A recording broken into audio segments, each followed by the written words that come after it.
Before we begin, we'd like to acknowledge the traditional owners of the land that we're recording on, the Wurundjeri Willem clan and Tongarong people, and give our respects to their elders, past, present, and emerging.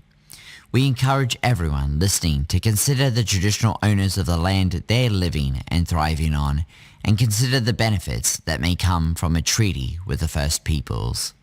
This is, was, and always will be Aboriginal land.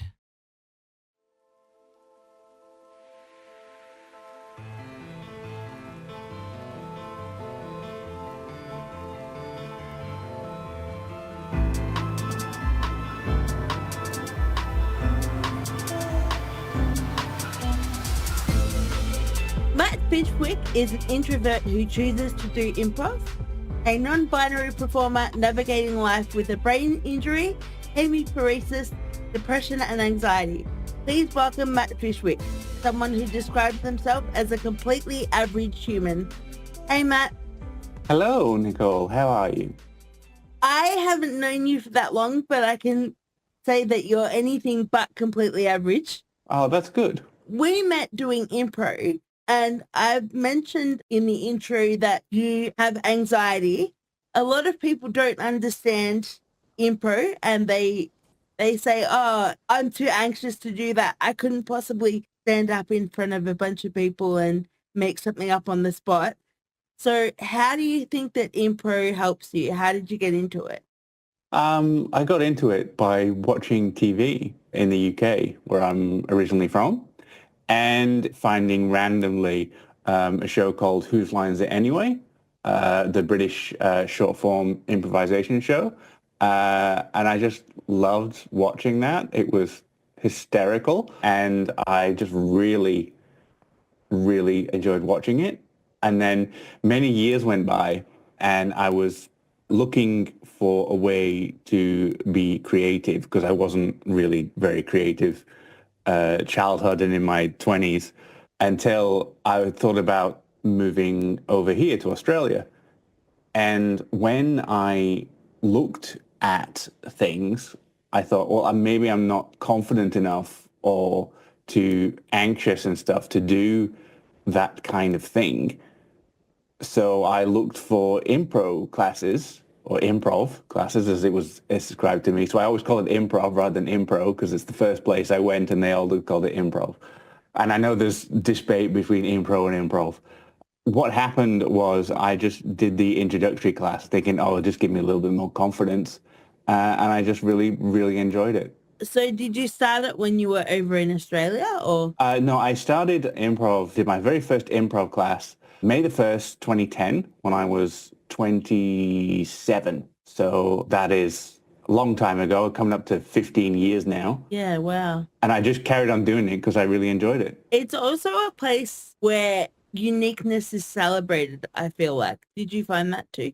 I did find that. One of the things that did surprise me is that at the time, I didn't mention that I was disabled in any way because I didn't want to be completely different than everybody else. And everyone else was, doing all the stuff that you do in beginning improv classes, which is like, walk around the room, lead with your elbow, all that kind of stuff that is done or that was done at the time and probably still is for very beginner people. And I didn't mention it because I thought, oh, I don't want to appear different. I want to be the same as everybody else, like just as a new, I don't want to be singled out for that specific thing. So I just try and do it to the best of my ability. How did that go for you? Reasonably well. I did improv classes for a long time, and then I moved to another area of the UK. So I'm from the north of England, a place called Wigan between Liverpool and Manchester, and I did my initial improv classes in Manchester with a group called Comedy Sports. And then for my job, I moved to a place called Birmingham, which is in the Midlands, and nearby in Coventry, which isn't that nearby, but it's close enough, about 60 miles or 100 kilometers away, that I joined up with a group who were doing evening workshops during the week where I was. And I went there and they were very welcoming and started inviting me to perform in their monthly shows at a coffee place, which was my first experience of performing, and they were also welcoming, and it was just a lot of fun just doing short form games. And I think that's why I still have a love for short form games, or some people call it games with hooks on them, and little things like doing like a scene where you just continually use different letters of the alphabet to start, and other wonderful little weird short form games. And they had a great audience and people seemed to really enjoy it, and they were very welcoming. So you say before that you weren't open about your disability. Yeah. When did that change, or has that changed? How do you sort of deal with that now? I'm more open with it now. I don't hide it now. But when I joined a group, to do classes, I had just moved to Australia and I had no support system in the local, Melbourne. And it was really strange. So I was kind of hesitant to mention it at first, but it was something that as I grew more comfortable with the people around me, I'd tell them and things. I didn't want to be seen as different and not as good as everyone else. I mean, that's totally on me, and I know more people are more open with it, but that was just how, because I grew up in the 80s in Northern England, so things weren't as, I don't want to say like acceptable then. I mean, acceptable is a very loaded term, but people didn't advertise how they were different.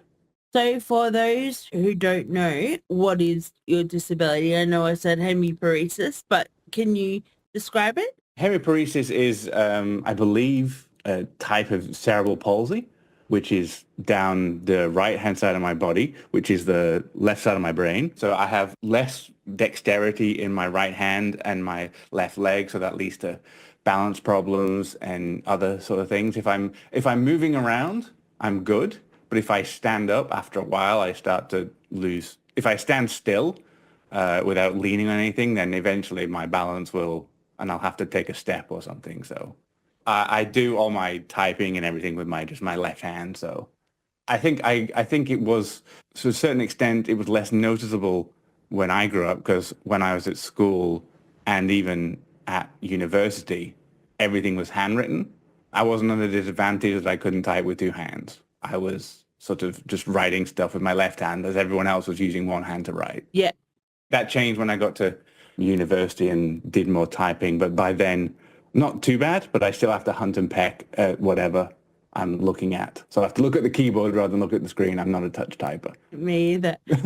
When you found improv and that creative outlet, did you have a moment where you thought, okay, this is what I want to do? I did. It wasn't something that I thought, oh, this is a way that I can do something to make money off, not as a job, but it was something that I just really enjoyed doing.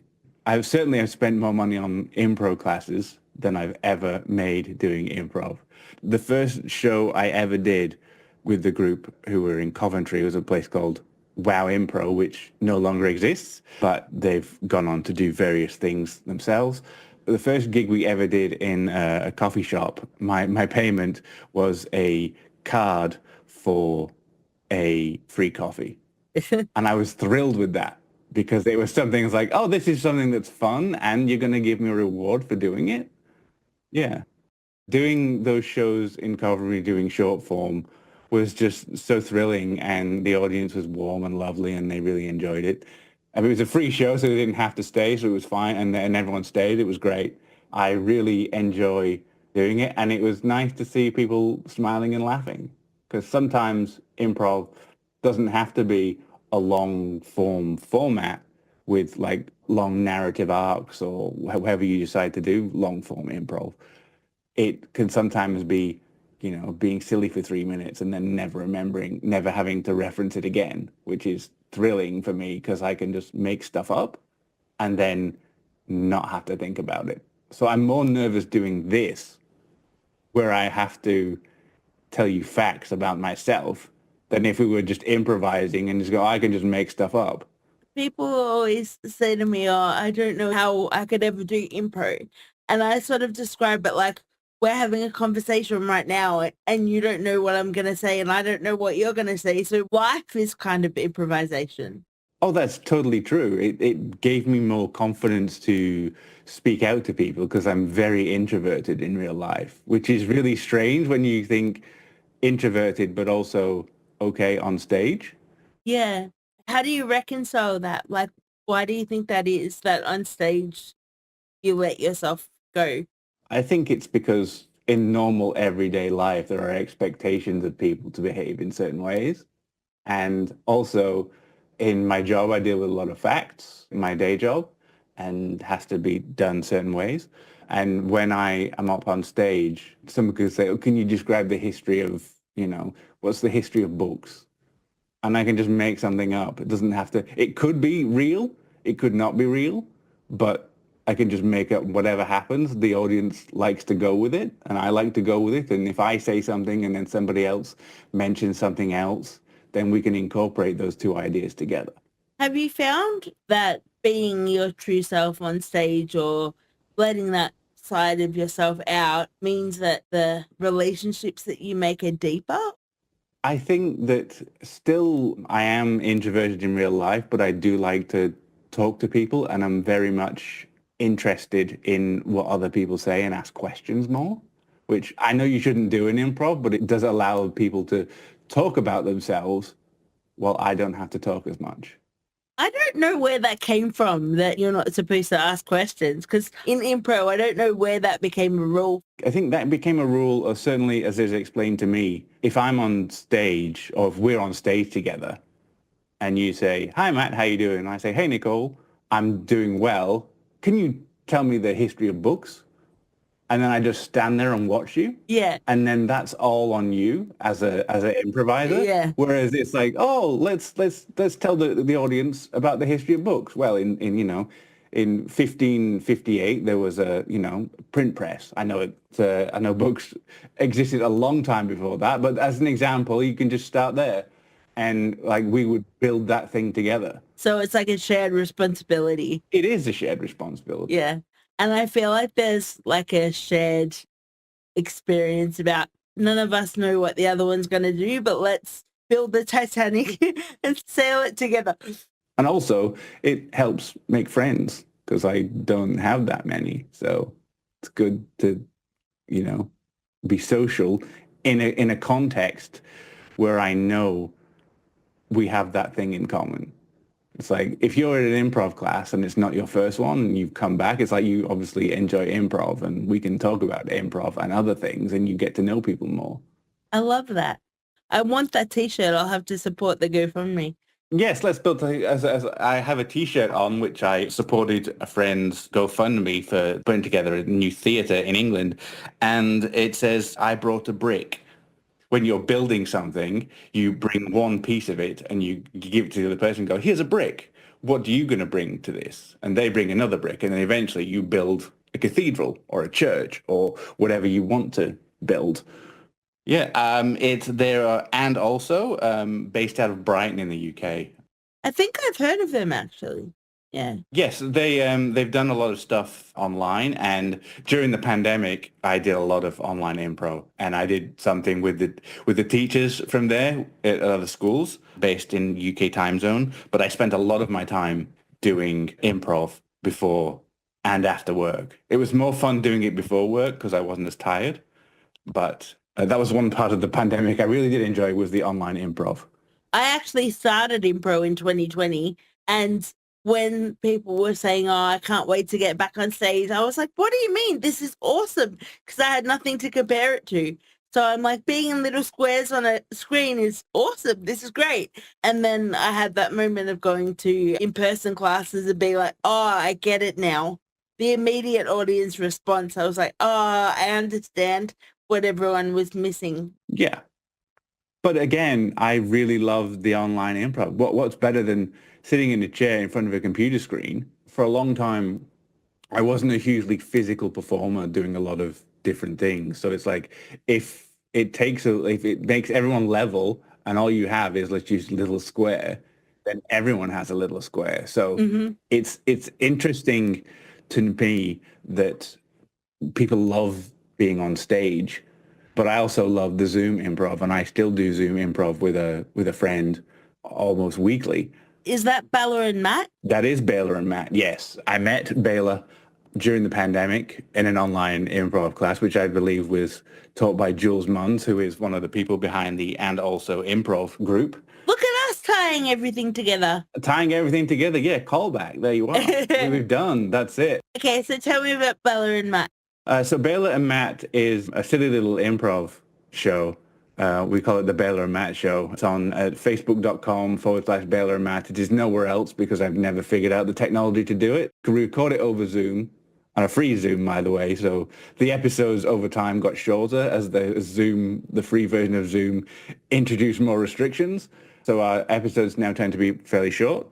I'm in Melbourne, Australia, and Bela is in San Francisco, the US. So we're two people sat in chairs over Zoom, talking to each other as weird characters, and separated by 19 or 18 or 17 hours, whenever the time zones change. What is it about Bella that made you connect with them? Well, Bela is an amazing improviser from San Francisco. He's 6'7", which is very tall. But I didn't know that for the longest time.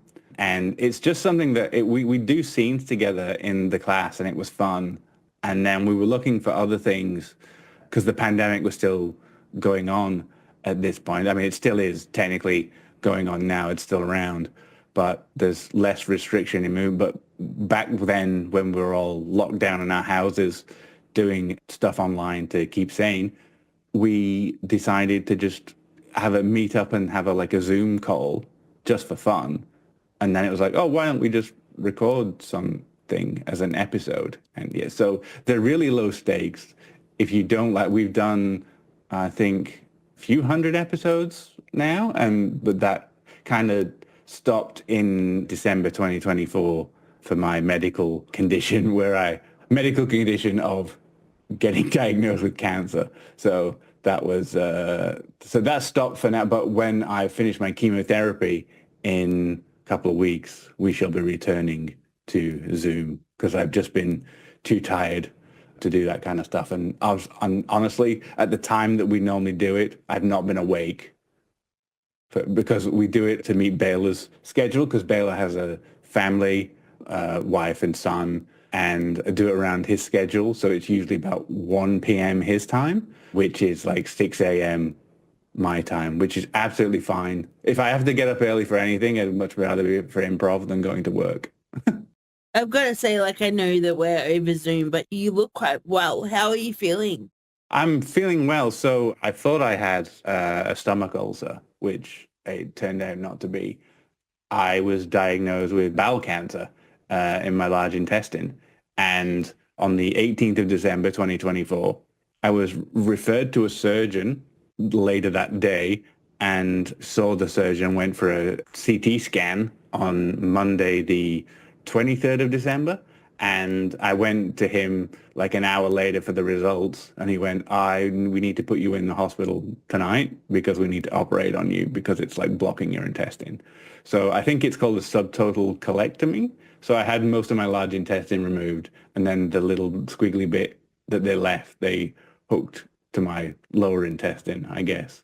And then, or hooked it, whatever was there to my end of my stomach. Either way, the cancer's gone and I'm going through, I think they call it adjuvant chemotherapy, just to make sure that it didn't sort of spread anywhere else. And I've had 4 infusions every 3 weeks, 4 infusions followed by 2 weeks of chemo pills.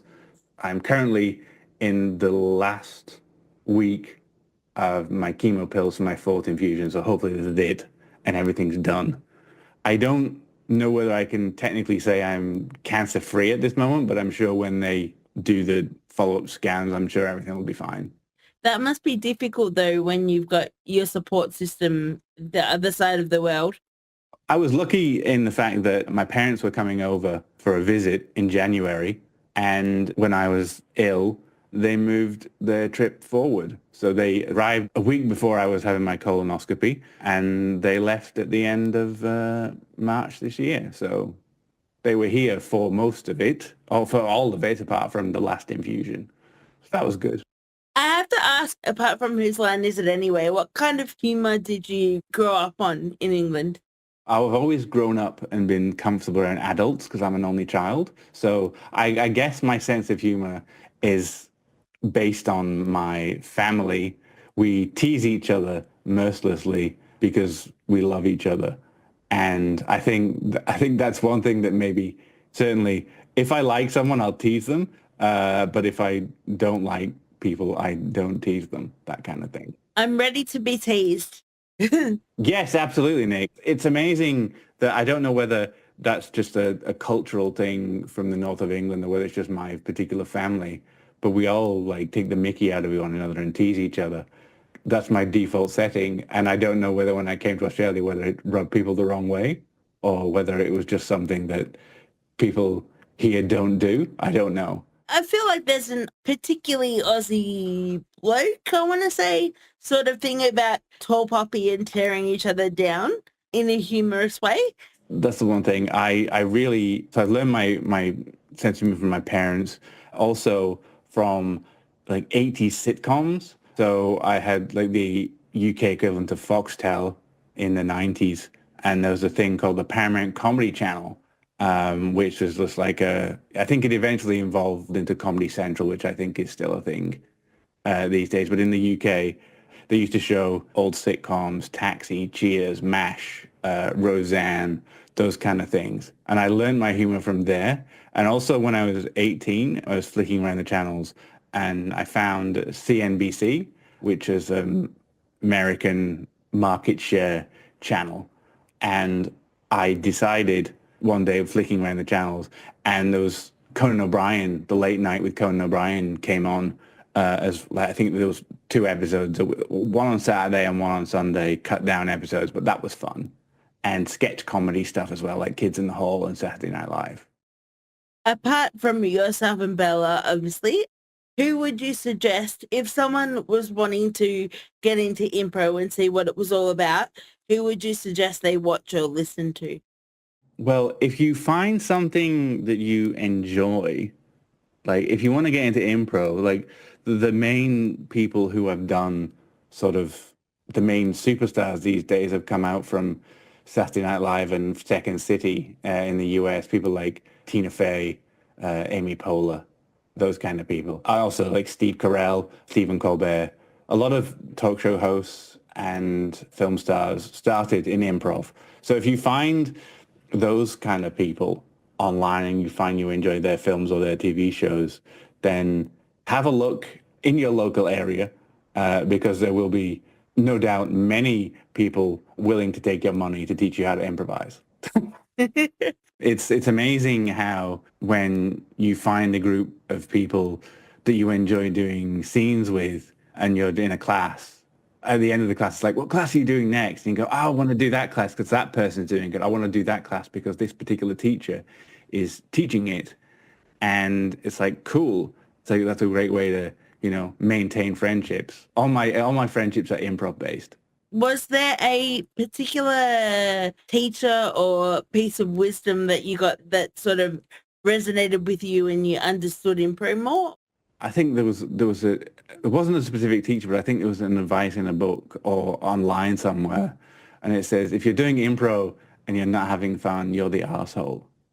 I think was the and I don't know who, I can't remember. I've read so many improv books and seen so many things online that I don't remember who it was, but I've definitely seen it online. And it's like, if you are not having fun doing improv, then you're an asshole. And there was probably a bigger quote attached to it, but that was the genius I took away from it. So I do improv because it's fun. Many people that do improv go on and say, oh, well, I can teach a class now. It's like, I've got no interest in teaching a class in improv because that's a different skill set. And I do improv to have fun and enjoy myself. Would you be happy doing what you're doing at the moment, or do you want to do something more creative, or are you happy with sort of the percentage of your life that's work and improv at the moment? Oh, I'd love to do improv full time. Certainly not for me. It's not financially sustainable. Certainly, if I just kept the money that I've spent on improv classes, I would certainly be a lot richer than I am now, but I wouldn't be as fun of a person. One of the things that did develop my sense of humor was listening to the commentary on wrestling shows. So I was a fan of WWF at the time, now WWE. So I watched the pay-per-views and stuff. And when I was, I say little or a teenager, I was watching the compilation shows that they used to put out before Raw and everything. So I never had the sports channel, so I didn't get the full experience, but they'd put like the wrap-up channel to advertise stuff on an ancillary channel, and I'd watch that. And a lot of the commentators were very funny. And I think I learned my humor from that as well, which is why I still like pro wrestling. Not as much, I'm not hardcore, like I have to watch every single thing. Like at the moment, I watch the premium live events. But listening to the commentators certainly is a great way to build up commentary skills, certainly the color commentators, such as one of the people in the 80s was Bobby the Brain Heenan, who was a legend, and he was very, very funny. And that's why I like to treat improv like pro wrestling, in there's like you can have an over-the-top character and you can be really evil as long as someone comes along and defeats you. I love that. I think that's going to be like the quote for the episode. That's amazing. I love that.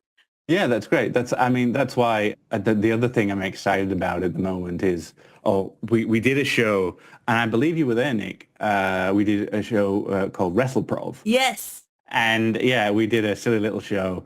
And I believe at the end, I can't remember, like, I know I got my head cut off to lose. Like somebody threw, I think Chris threw something into the audience. I can't remember, it was a plate or something. And then it flew over the audience, kind of like a little boomerang thing, and came back and sliced my head off. Oh.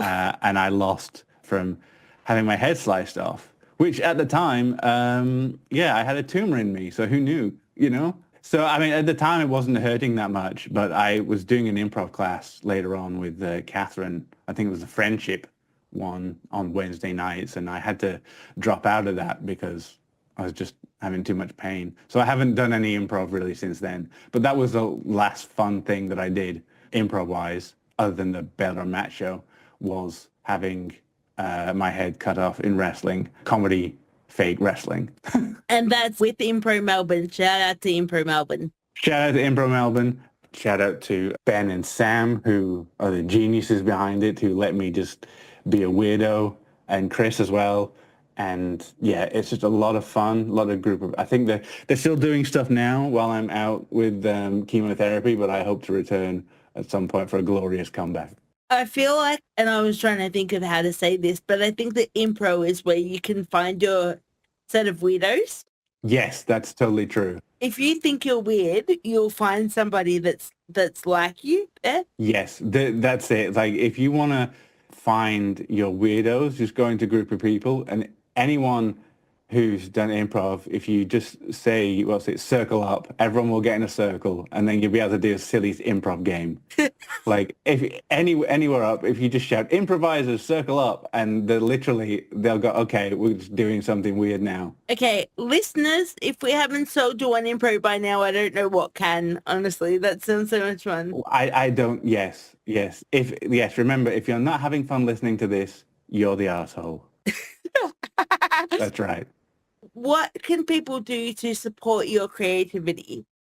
Oh, to support my creativity, come and see an improv show, or go and support improv shows anywhere. Go and, at the moment, but probably by the time this comes out, the Melbourne International Comedy Festival happens every year. Go and see some artists doing some comedy. Me personally, I'm okay for money. I have a day job that pays my bills and everything, so I'm good. But if you want to support artists and other disabled artists, this podcast is a great way to do it, because I've been listening to all the previous episodes and I didn't know these people. I've met Nick before, but I hadn't heard of or known about anybody who's been on a previous episode. I think there's 5 out now, right, Nick? Yes, the 5th one came out today. It did come out today, and that's the only one I haven't listened to.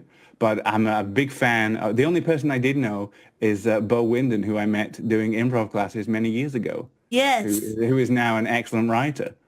What sort of writing have you done? Can you tell me about that? Oh, yeah, sure. My journey to improv started at 27, but many, many years ago, in an effort to be creative on my own, I started to try and write little things.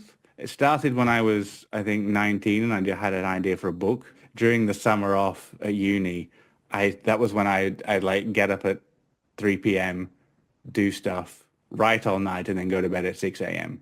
And I wrote 60,000 words of a novel. It was terrible. I never finished it because I had to go back to uni and just never got into that groove again. But it inspired me years later to try something called NaNoWriMo, which is National Novel Writing Month. Oh, wow. But NaNoWriMo was a thing that happened every November where you had to write 50,000 words in a month.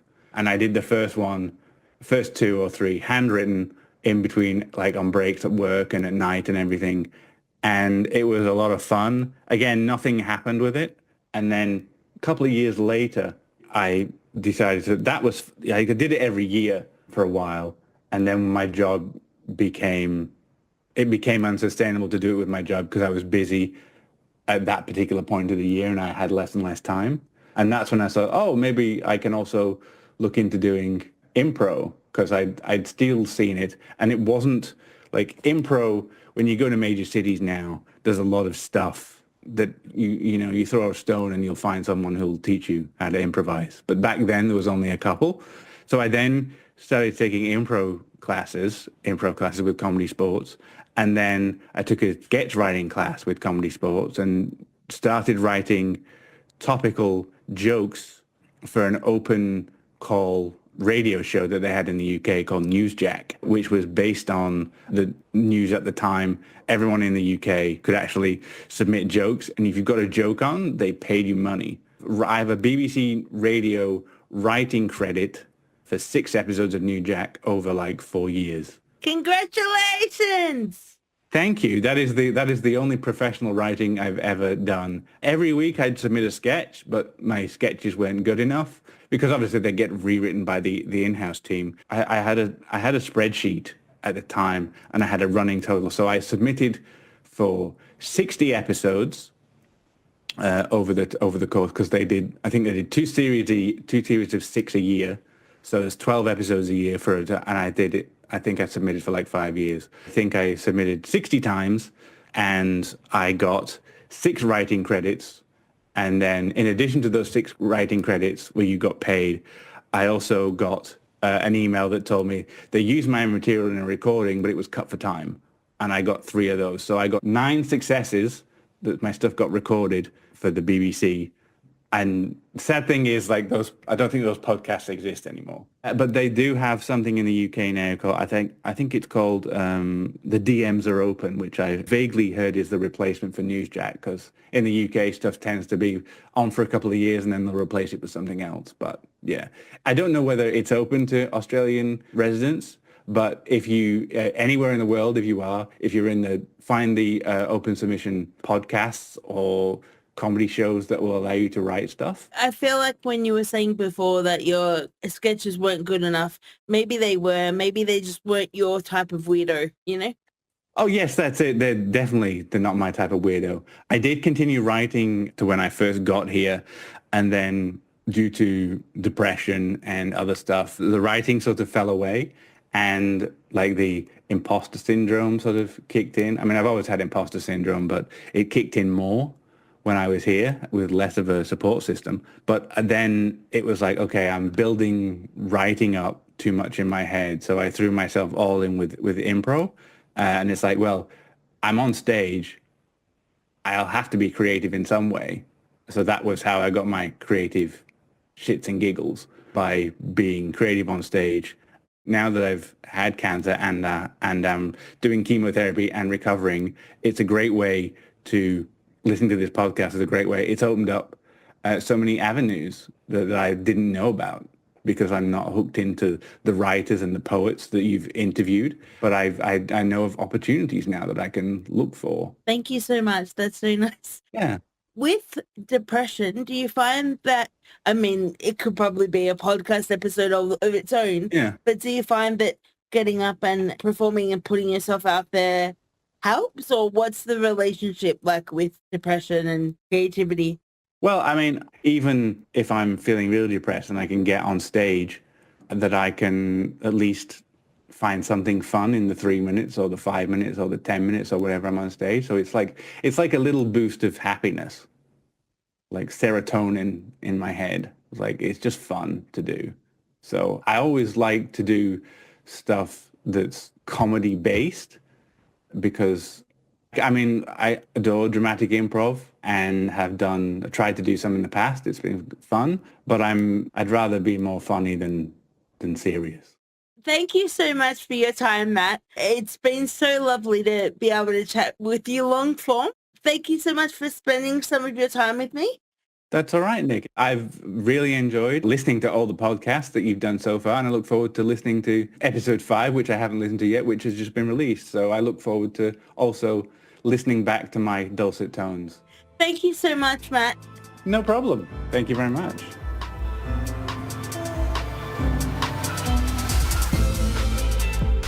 Create and Amplify is assisted by the Australian Government through Creative Australia, its principal arts investment and advisory body. Please share this episode widely.